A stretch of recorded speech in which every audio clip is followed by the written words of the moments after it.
한 주간 잘 지내셨나요? 네. 우리 패널 두 분도 지난 한 주 어떠셨어요? 아유, 목사님 말씀 덕분에 덕분에 너무 정말 은혜로운 삶을 살고 있습니다. 저는 분노를 좀 다스렸어요. 네, 저도 그랬어요? 아이들에게 화를 덜 내고 사랑의 눈으로, 매 눈이 아닌 사랑의 눈으로 보고 있습니다. 네네. 하트 뿅뿅.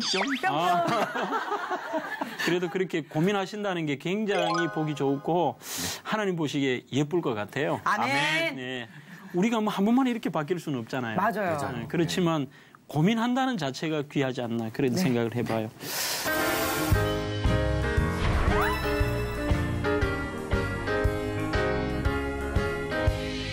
제가 오늘 첫 서두에는 제임스 위버라고 하는 분의 재밌는 연구 결과부터 말씀을 좀 드릴게요.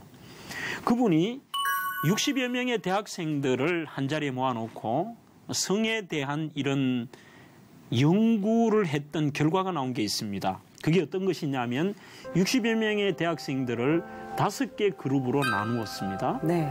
그렇게 나눈 다음에 이 5개 그룹에게 영화를 보여줘요. 그렇지만 그 5개 그룹이 보는 영화가 동일한 영화가 아니라 다 다른 영화예요. 첫 번째 그룹은 그 영화 내용 속에 성적인 묘사가 전혀 없는 영화. 그 다음에 두 번째는 성적인 장면은 있지만 서로 간의 남녀 간의 상호 동의하에 이루어진 성적인 장면이 나오는 영화. 세 번째는 남성이 여성을 강하게 또 어떤 부분에는 여성이 남성을 강하게 유혹을 해서 성관계를 하는 영화. 네 번째는 동의 없이 그냥 남자가 강압적으로 여자에게 성관계를 하는 영화. 마지막 5번째는 말 그대로 성폭행 장면이 여러 개가 들어가 있는 영화. 그렇게 5개를 보여준 거예요. 이렇게 보여준 다음에 실제적으로 그 영화를 본 다음에 어떤 사건을 던지면서 거기에 대해서 너가 검사라고 생각을 하고 구형을 해보라고 얘기를 해요. 다양한 케이스에 도둑질한 사람을 구형해라. 뭐 우리로 말하면 징역 몇 개월이다. 또 어떤 횡령을 한 사람은 네가 구형을 해봐. 우리 저 승대 형제님은 네. 제가 알기로는 검사 역할을 굉장히 많이 하셨잖아요. 네. 네. 그러니 오늘 제가 얘기하는 뭐 구형 이런 용어가 아마 익숙하실 것 같아요. 네, 형법과 민법과 또 여러 가지 또 법령들이 있습니다. 네. TV에서 우리 검사 역할을 제가 보기엔 가장 많이 하신 분인 것 같고 아마 제가 알기로는 뭐 저 중앙지검인가 명예검사님이시죠? 예. 축하드립니다. 예. 겸손하셔서 네, 출입만 좀 자유롭게 하고요. 네. 근무는 안 합니다. 그래서 그 구형을 하는데 많은 객관적인 데이터와 고민을 해서 구형을 하는데 충격적인 사실이 나와요. 뭐냐 하면 어떤 부분에 있어서는 제일 성적인 묘사가 전혀 없는 영화를 봤던 부류는 성폭행에 대해서는 사형을 시키라는 구형을 내려요. 하지만 제일 마지막 성폭행 장면이 많이 들어가 있는 영화를 보았던 그쪽 부류의 대학생들은 구형량이 도둑질한 것보다도 더 낮더라는 거예요. 성폭행을 당한 그 구형이 성폭행을 당하면 한 여성이 일평생을 고통과 아픔으로 살아야 되는데 그 형량이 한마디로 말해서 도둑질한 사람보다 형량이 낮아요. 왜죠? 그러니 모두가 이게 궁금할 거 아니에요? 이게 우리 모든 이 땅에 살아가는 젊은 청년들이나 세속에서 있는 분들의 의견일 수도 있을지도 몰라요. 잘못된 무서운 얘기죠. 이렇게 얘기를 합니다. 왜 당신은 도둑질보다도 이 형량이 낮게 했냐고 아이들에게 묻자 하는 말이 은근히 여성이 원하는 거 아니에요? 어이구. 이런 말도 안 되는 이야기들을 하고 있더라는 것이죠. 자, 그렇다면 그렇게 할 수 있었던 얘기의 특징이 뭐냐 하면 정말 그들이 상대방의 입장을 전혀 생각하지 않고 하나의 방송 언론 매체에서 나오는 것들과 영화나 실제 스토리가 아닌 그 부분들이 미화가 되면서 착각을 하고 있다는 거죠. 성경에서 주님이 말씀하시는 이런 성적인 것들, 간음의 문제, 가정의 문제들을 좀 생각해 보려고 해요. 예수님이 왜 그렇게 산상수훈에서 성숙한 그리스도인의 문제를 얘기하면서 네가 성경 많이 읽어라, 너가 기도 많이 해라, 너가 어떤 의미에서 이렇게 해라는 의미보다도 실제적인 간음의 문제를 구체적으로 얘기했을까요? 그 이유는 첫째는 이 간음은 하나님을 모욕하는 행위이기 때문입니다. 야고보서 4장 4절에 그렇게 쓰고 있습니다. 그 다음에 두 번째는 간음은 하나님께서 우리 천국의 모형으로 두 가지를 주셨어요. 하나는 교회이고 하나는 가정입니다. 네. 그러므로 이 두 개는 하나님의 정하신 법칙과 하나님이 정하신 오늘 이 특강의 주제처럼 경계 안에 있을 때는 가정과 교회는 천국이 될 수 있지만 반대로 교회와 가정이 하나님이 정하신 그 경계를 넘을 때에 이것은 파괴되고 지옥 같은 고통을 겪을 수도 있다는 거죠. 교회가 하나 되고 사랑하지 못하면 분쟁하는 교회는 세상보다 더 악하잖아요. 네. 가정이 이런 간음의 문제라든지 성적인 문제로 깨트려진 가정은 자녀들이 고통을 받고 그 가정은 지옥같이 변해버릴 때가 많죠. 그래서 주님께서 성숙한 그리스도인의 얘기 중에 실제적인 가장 강력한 유혹이면서 사람들이 은밀하게 치부하는 이 간음의 문제를 얘기하신 거예요. 세 번째는 간음은 잠언 6장 32절에 보면 자기 자신을 파괴하는 행위라 그럽니다. 우리 자신을 파괴해요. 네.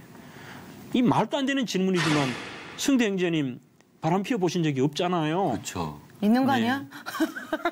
부채질은 했어요. 아마 많이 느낄 거예요. 실제 그런 하나님의 경계를 넘어선 분들의 특징은 자기 자신이 피폐해지고 자기 자신이 파괴가 된다는 것을 느낄 거예요. 그다음에 물론 가정을 파괴하고 간음은 국가와 사회를 파괴합니다. 오늘 제가 이 간음이라고 하는 바운더리는 뭐 남의 남편, 남의 아내 뭐 이런 정도의 의미가 아니라 포괄적으로 예수님은 말씀하세요. 하나님이 원하시는 성적인 관계를 제외한 부부의 성적인 관계를 제외한 모든 것들 또 정상적인 하나님이 허락하신 경계가 아닌 벗어난 예를 들면 오늘 제가 이런 발언을 미국에서 한다면 수를 당하겠죠. 동성연애. 동성연애는 하나님의 창조 섭리를 반대하는 오늘 이 시대가 아무리 그 자체가 인권으로 포장이 될지라도 오늘 어떤 의미에서 제가 목회자로서 공격을 받을지라도 성경에서 말씀하시는 것은 하나님의 창조 섭리에 반대하는 거죠. 소돔과 고모라가 멸망을 당할 때 성경을 분석해 보면 거기에 동성애가 나오는데 소돔이라는 지역 이름 자체가 소돔이라는 뜻이 이게 결국은 뜻 자체가 동성애를 뜻하는 거죠. 로마가 멸망한 것도 로마의 지역들을 보면은 고린도, 코린티우스라는 이런 지역을 보면 굉장히 동성애가 만연하고 마지막 로마 멸망의 끝에도 동성애가 있었다는 거예요. 그래서 그 당시에 사람들에게 가장 큰 욕 중에 하나가 야, 이 고린도인 같은 놈아. 그 욕 속에는 다양한 이런 성적인 타락을 의미하는 의미가 들어가 있다는 것이죠. 이 간음에는 또한 무서운 심판이 있습니다. 히브리서 13장 4절에도 그렇게 얘기합니다. 학자 중에 아더 핑크라고 하는 분이 있어요. 그분의 글에 보면 간음에 대한 징벌이 성경에 기록이 안 돼 있다는 거예요. 네. 간음했을 때는 이런 징벌이 있다. 왜 안 썼을까? 그는 이렇게 얘기합니다. 왜 하나님이 성경에 간음죄에 대한 결과를 쓰지 않았을까? 결과가 너무나도 자명하기 때문에. 네. 결과가 자명한데 이 결과는 심판이 이렇다 저렇다 쓸 필요가 없다는 거예요. 결과가 자명하다는 거지. 대신에 하지 말라고는 이야기하셨잖아요. 강력하게 얘기하시죠. 네.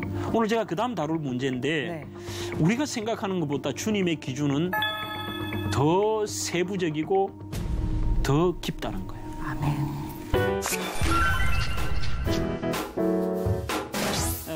모든 사람들에게 있어서 간음은 육적인 간음을 생각해요. 성관계를 하는 것이에요, 결국은. 네. 하지만 주님은 가장 강조한 것이 마음의 간음부터 시작해요. 마음으로 범하는 간음. 마태복음 5장 28절에 음욕을 품고 여자를 보는 자마다 이미 간음했다고 얘기하거든요. 요거는 제가 설명 좀 드려야 될 것 같아요. 음욕을 품는다는 말이 뭘까요? 혹시 그거 아닐까요? 만약에 제가 결혼을 했으면 네. 옆집 아내가 너무 아름다워요. 네. 그래서 볼 때마다 갖고 싶다. 사귀고 싶다. 이런 게 음욕 아닐까요? 또 정답. 결혼도 안 해가 죄송합니다. 아니 저기 그런 프로그램들을 좀 봤더니 예, 거기서부터 시작되더라고요. 모든 범죄가. 예. 제가 여기에 대한 설명을 좀 드려야 될 네네. 텐데 음욕을 품는 자마다라는 뜻이 품는다는 게 헬라의 프로라는 뜻이에요. 프로. 이 프로라고 하는 뜻은 품는다라고 하는 뜻보다는 제일 정확한 원어적인 의미가 음욕을 채울 목적으로라는 목적이라는 단어거든요. 음욕을 채울 목적으로 상대방을 보는 거. 그러니 소연 자매님이 말씀하신 내용이 맞다는 얘기예요. 하나님은 사람에게 누구에게나 모든 인성 부분뿐만 아니라 우리에게 감성과 우리에게 좋은 것을 좋게 볼 수 있는 눈을 주셨어요. 좋게 보. 그래서 누구에게나 할아버지가 젊은 아가씨의 눈을 이렇게 따라가면서 참 젊고 곱다고 얘기할 때 거기에서 내가 저 아가씨하고 하룻밤을 자야지. 야, 저걸 어떻게 할 수 없을까? 그렇게 할까요? 아니요. 네, 그냥 예쁘고 좋은 거예요. 그거는 죄가 아니라는 거죠. 네. 그건 죄가 아닌데 조금 전에 얘기는 정답이라는 거예요. 네. 어떤 경우든지 여기에서 프로라는 뜻 자체처럼 목적이라는 게 들어가요. 그러면 그 자체가 하나님 보시기에는 실제 그 사람과 성관계를 하지 않더라도 똑같은 간음이에요. 상상 속에서 벌써. 그렇죠. 가렸기 때문에. 조금 전에 얘기하셨듯이 옆집에 누구를 향해서 볼 때마다. 야, 저 사람 정말 매력적이야. 저 사람하고 하룻밤 자면 좋겠어. 그리고 어떻게 저 사람하고 만들어 볼까? 그러면서 보는 거예요. 이거는 그 사람하고 성관계를 가지 않더라도 이거 이미 하나님 보시기에는 육체적인 관계하는 거와 똑같다. 이게 주님의 말씀이에요. 그다음에 두 번째는 눈으로 범하는 간음. 이게 요즘 이 시대는 제일 많지 않을까요? 네. 예, 아이들이 줄임말로 야동, 야설, 네. 야한 만화 많은 부분들이 있어서 사탄은 희한하게도 우리의 눈에 대한 범죄를 많이 방법으로 써요. 아이고.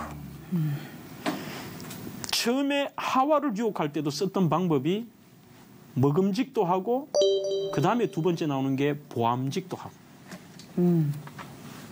보니까 괜찮은 거야. 야, 저거 먹으면 정말 하나님처럼 될 것 같아. 보기에.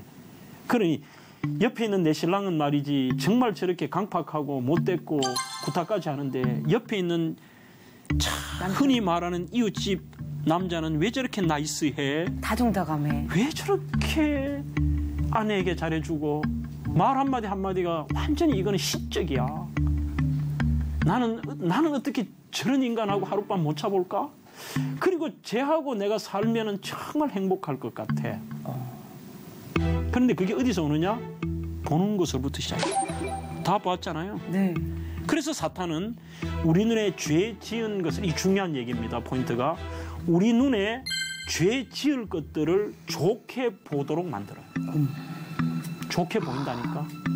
나의 좋은 것들이 보이지 않고 남의 좋은 것을 좋게 보이도록 만들어요.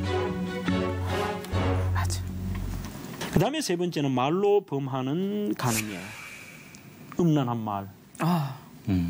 교회들마다 권사님들 가운데서 모였다 그러면은 소위 아줌마 20년 차가 넘어가면요. 눈에 보이는 것도 없고 겁나는 것도 없고 부끄러움도 없어. 정말 성적인 얘기들을 쉽게 뱉어요. 아이고. 그런데 주님은 주님의 관점으로서의 간음은 말의 관음이야. 야, 너 그거 봤나 그거? 야, 이러면서 누구는 어떻고 막 그런 성적인 이야기를 비교도 하고 온갖 이런 음란한 얘기를 하죠. 그 다음에 네 번째는 손으로 범하는 간음이죠. 이것은 어떤 분들은 하나님이 주시는 이 은총과 내 재능을 가지고 탤런트를 그림을 그리는데 그런 아주 야한 그림을 그리고 야한 글을 쓰고 그렇잖아요. 네. 우리 흔히들 나쁜 손이라 그러잖아요. 여자를 이렇게 터치하는데 막 그런 나쁜 것 오늘 제가 표현 다 안 해도 아시잖아요. 그래서 손으로 하는 간음. 꼭 육적으로 성기를 가지고 성관계를 한다 이것만을 관음으로 생각하는 게 바리새인의 관점입니다. 그래서 바리새인들은 예수님의 말씀을 이해할 수도 없었고 자기 모든 사람들이 너 결국 내가 죄인이라는 거 아니냐 예수님에 대해서 분노하는 거죠. 그러나 이 땅 여신 하나님의 아들 예수님의 기준이 가장 중요한 것이죠. 주님은 그렇게 평가한다는 거예요. 하지만 자기들은 내가 법적으로만 문제 없으면 괜찮아. 요즘 우리나라에도 더 이상 간통죄가 없잖아요. 네. 검사님 맞죠? 네.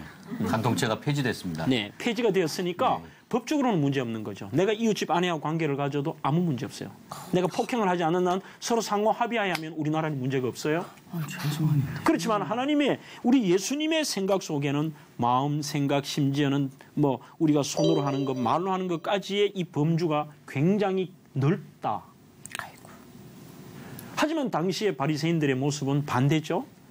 그들은 수시로 자기 아내가 마음에 안 들 때는 법적인 것만 피해요. 자, 누구에게 알리바이를 만들어요. 오늘 법적 용어가 많이 나옵니다. 네. 그러면 그 아내에게 이혼 증서를 써줄 수가 있으면은 그 아내는 이 이혼 증서가 증인만 있으면 거부를 못해요. 그럼 이런 식이에요. 아내에게 일부러 사람을 붙여요. 아내를 이게 내쫓고 싶거나 이혼하고 싶으면 두분 이게 성경에도 그런 사건들을 몇 가지 언급한 곳이 있어요.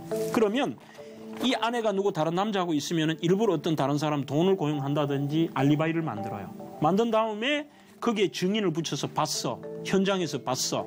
그래 놓고는 증인 두세 사람을 세우고 이혼 증서를 써서 줘요.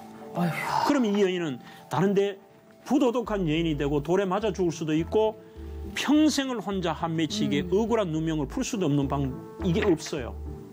그렇게 줘야 되는데 자체에서 그러면서 나는 법적으로 문제 없어. 이혼 증서 주고 요즘 말로 하면 돌싱이지.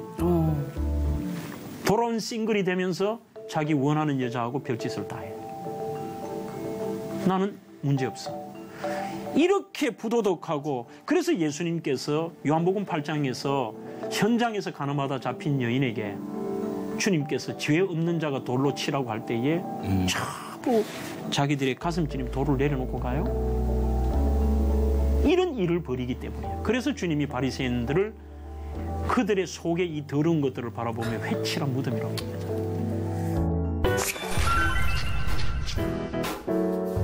자, 그렇다면 오늘 우리가 이 간음죄로부터 승리할 수 있는 비결이 뭘까요? 결국은 우리가 하나님을 생각하지 않고는 인간의 문제를 풀 수가 없어요. 사람이 왜 주님께서 이 문제를 얘기하셨겠느냐? 그만큼 사람에게 성적인 것이라는 것은 강력하다는 거죠. 하나님이 우리에게 주신 축복 속에는 굉장한 힘이 있어요. 그래서 사탄은 그것을 악의 도구로 만들면서 사람을 유혹해요. 유혹하니까 우리가 결국은 제가 하나님께로부터 풀어야 된다는 것은 우리 중세의 모든 신학자들의 삶의 모토가 되는 코람데오의 신앙. 내가 하나님의 면전, 하나님 얼굴 앞에 있는 존재야. 좀 더 쉽게 얘기하면 하나님 보고 계신다는 거죠. 하나님 내 지금 현장 보고 계시잖아. 그것이 바로 창세기 39장에 나온 요셉의 사건이죠. 이것은 우리 모든 그리스도인들이 다 알아요. 사람들은 이렇게 얘기합니다. 이야, 요셉 대단해. 그걸 당연하게 생각해요. 예수 믿으면 그래야지. 그렇게 얘기하지만 성경을 읽을 때에 어려운 사건 속에는 내가 그 사람이 되어볼 필요가 있어요. 내가 이게 됐어. 그럼 어떻게 될까? 그게 쉬웠을까요? 어렵죠. 어렵죠. 그때 요셉의 고백이 바로 이거예요. 내가 어떤 의미에서 사람에게 이럴 수 없다는 거죠. 내 주인이 나를 이만큼 해서 이 가정의 모든 권한을 나한테 줬는데 인간적으로 그래 할 수 없습니다. 그러나 설사 인간적으로 그래 할지라도 내가 어찌 여호와 앞에 득죄하리까? 그 말은 하나님 보고 계시는데 근데 도저히 안 되겠다는 거예요. 그래서 거기에서부터 풀어야 될 것이고 그 다음에 두 번째는 가까이 하지 말고 피하고 거절하는데 토마스 왓슨이라고 하는 분은 이렇게 얘기합니다. 모든 죄악된 두 가지예요. 자리와 사람을 피해라. 아멘. 자리와 사람을. 첫째는 자리를 피해야 돼. 그런 자리를. 그 다음에는 사람을 피하라. 느낄 거 아니에요, 여러분들? 저 사람 보니까 나에 대해서 특별한 감정을 가지는 것 같아. 근데 나도 그 사람이 좋아. 피해야 돼. 그다음에 세 번째, 이 당연한 얘기예요. 가정을 목숨 걸고 소중하게 생각해라. 가정을. 결혼하신 오늘 승대 네. 검사님이라고 부르는 게 좀 좋을 것 같기도 한데. 네. 엑스레이 검사. 네. 승대 형제님. 네. 사람이 결혼을 하면 네. 아내에 대한 그 사랑의 호르몬이 얼마 동안 갈 것 같아요? 글쎄요, 제 경험으로 볼 때는 그게 이제 그 연애 시절과 결혼 초기와는 크게 변함이 없어요. 네. 근데 조금 지나고 나면 이제 서로 가정과 너의 집안과 나의 집안 나뉘면서 막 이게 막 이러면서 에이 막 이런 생각도 들다가 근데 이제 그게 한 10년 정도 지나고 나면 네. 비로소 이해가 돼요. 네. 아, 당신의 가정이 이렇고 내가 이러니까 아, 내가 이해를 해줘야 되고 네. 아, 당신이 이런 것도 그런 이유가 있었구나 하는 게 10년 걸리더라고요. 그래서 저는 이제 16년 차 접어들고 있는데 네. 오히려 아이들 키워놓고 나서 그게 다 이해가 되니까 더 새로워졌어요. 더 새록새록해지고. 네. 근데 모든 사람들이 그런 얘기를 하잖아요. 10년은 살아봐야 된다. 네, 그렇죠. 그게 진짜 정답인 것 같아요. 맞습니다. 네. 학자들의 얘기가 사랑의 호르몬은 최대가 37개월까지 온대요. 그 전에 빨리 결혼해야겠네요. 그러면 무슨 얘기냐면 우리 결혼하면 처음에는 콩깍지가 끼운다 그러죠? 사람이 그렇게 해서 사랑하는 감정, 사랑의 호르몬, 그 사람 생각하면 설레고 보고 싶고 가슴이 쿵쾅거리고 이런 감정들, 제가 말한 사랑의 호르몬은 그런 거예요. 네. 이런 것들이 가는 게 최대가 37개월, 약 3년쯤 된대요. 그러면 반대로 3년이 지났는데도 저는 그게 나쁜 게 아니라고 생각해요. 네. 자, 3년이 지났는데도 아내를 보면 설레고 가슴이 쿵쾅거리고 밤잠을 못 이루고 이러잖아요. 그게 좋을 것 같죠. 제가 생각하기에는 3년이 지나도 그 감정이 계속되면요. 심장마비로 죽어요. 네. 그리고 세상 사람들이 그러더라고요. 너 미친 거 아니야? 이렇게 하던데요. 네. 이건 제가 농담으로 드렸습니다만 하나님께서 우리에게 너 사랑하는 감정 없이 살라게 아니라 우리 승대 형제님 말씀처럼 하나님은 남편과 아내와 가정에 우리가 알지 못하는 또 다른 사랑과 깊이와 우리가 알지 못하는 놀라운 신비로운 것들을 숨겨놓으셨어요. 아멘. 그래서 우리가 결혼할 때 이것들을 찾아가면서 사는 거예요. 장점을 바라보고 그러면서 그것을 찾아가면서 하는데 에릭 프롬이라고 하는 사회학자가 사랑의 기술 중에 1번이 뭐냐면 언더스탠딩이래요. 상대방을 이해하는 거. 결혼해서 내가 그 사람의 입장을 자꾸 이해하려고 노력하면 다 이해가 돼. 이게 안 되고부터 사랑의 감정까지도 미워지기 시작해요. 그래서 그 사람을 내가 얼마만큼의 이해의 폭을 가지고 있느냐. 그리고 그 가치를 아내의 가치, 남편의 가치를 인정해야 이 성적인 문제들이 해결이 돼요. 아름답게 보여요. 그러겠다. 제가 주례도 보니까 약 한 근 90건, 100여 건 가까이 주례를 했는데 그때마다 인사를 하러 오면 제가 청년들에게 이렇게 얘기할 때가 있어요. 너는 죽을 때까지 너 아내를 도자기처럼 사랑해. 그렇게 얘기하거든요. 이게 왜 그러냐면 조심스럽게. 그럼요. 여자는 상처를 잘 받아요. 맞아요. 도자기는 한번 금이 가면 약해요. 오히려 개밥그릇은 발로 차도 깨지잖아. 그렇잖아. 그런데 개밥그릇은 싸. 네. 도자기는 잘 깨지는데도 수억 원이야. 이게 뭐 어떤 것은 수십억 원 해요. 고려청자 같은 것은. 도자기는 갈수록 더 비싸죠. 맞아. 도자기는 갈수록 더 가치가 올라가. 그런데 도자기가 세냐? 아니야. 그래서 여자는 연약한 존재야. 그리고 여러분들 개밥그릇은 차기도 하고 씻어주지도 않고 그거 줬는데도 또 개밥 주고 해도 도자기는 늘 예쁘고 닦고 조심해. 그러니 가면 갈수록 도자기가 더 이게 우아하고 더 가치가 있는 거예요. 부부 관계의 안전운전이라는 것을 발췌를 해왔어요. 그것을 한번 따라하면 좋겠습니다. 교통법규로 따진다면 네. 10가지예요. 우리 따라할까요? 첫 번째, 일방통행은 없다. 일방통행은 없다. 두 번째, 차간 거리를 유지하라. 차간 거리를 유지해라. 너무 지나쳐도 안 돼, 가까워도 안 되고 너무 멀어도 안 돼요. 그게 무슨 말이냐? 너무 가까워서 상대방을 막 함부로 대하는 거지. 너무 멀어서 무심하고 냉정하고 안 돼요. 그 무심하고 냉정할 때 제3의 인물이 들어와요. 세 번째 따라합니다. 경적 소리를 금지해야 된다. 경적 소리를 금지해야 된다. 높은 목소리 분노하지 말라는 거예요. 네 번째 추월 금지. 추월 금지. 경쟁 상대가 아니에요. 남편과 아내는 사랑의 상대지. 다섯 번째 차선 위반 금지. 차선 위반 금지. 각자의 개성을 이해해 주라는 거예요. 여섯 번째 신호 위반 금지. 신호 위반 금지. 예. 빨간 선은 기다려야죠. 참으라 이 말이에요. 부부는. 일곱 번째 차량 진입 금지. 차량 진입 금지. 절대로 건들지 말아야 될 선 넘지 말라는 거예요. 상처, 뭐 집안 이야기, 뭐 그분이 가진 약점, 막 이런 걸 일부러 하잖아요. 절대 우리는 그러면 안 돼요. 그다음에 여덟 번째 일단 정지. 일단 정지. 예. 잠시 자기 주장을 내려놓는 거예요. 아홉 번째 정면 충돌을 피하라. 정면 충돌을 피하라. 죽여라! 안 되는 거예요. 이거 하면 죽을 것 같은데. 예. 그다음에 열 번째. 이게 제일 중요할 것 같아요. 수시로 점검하라. 수시로 점검하라. 신앙으로 수시로 점검하라. 어렵죠. 제가 첫 강의부터 늘 하는 얘기 이거예요.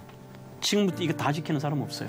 없지만 고민하고 해보는 거죠. 네. 노력하고. 성적인 죄만이 간음은 아니에요. 마음, 눈, 말, 손. 어떤 의미 우리가 수십 번 하루에 간음죄를 지을 수도 있습니다. 그렇지만 꼭 잊지 마세요. 하나님이 우리에게 이런 강력한 유혹의 부분들이 사탄이 올 때에 그 속에는 오히려 지금까지 경험 오지 못한 기쁨을 숨겨놓으셨고 그 속에 신비로움이 있다는 거예요. 가정 속에. 그래서 여러분들이 다시 한번 가정의 소중함을 생각하고 내 삶의 태도에서 혹시 이런 부분에 주님의 잣대로서 내가 깊이가 없었느냐 이거 한번 점검해 보시고 오늘 강의는 여기까지입니다. 함께해 주신 여러분들 감사드립니다. 그리고 여러분들 주 안에서 행복하십시오. 아멘. 감사합니다. 네, 감사합니다.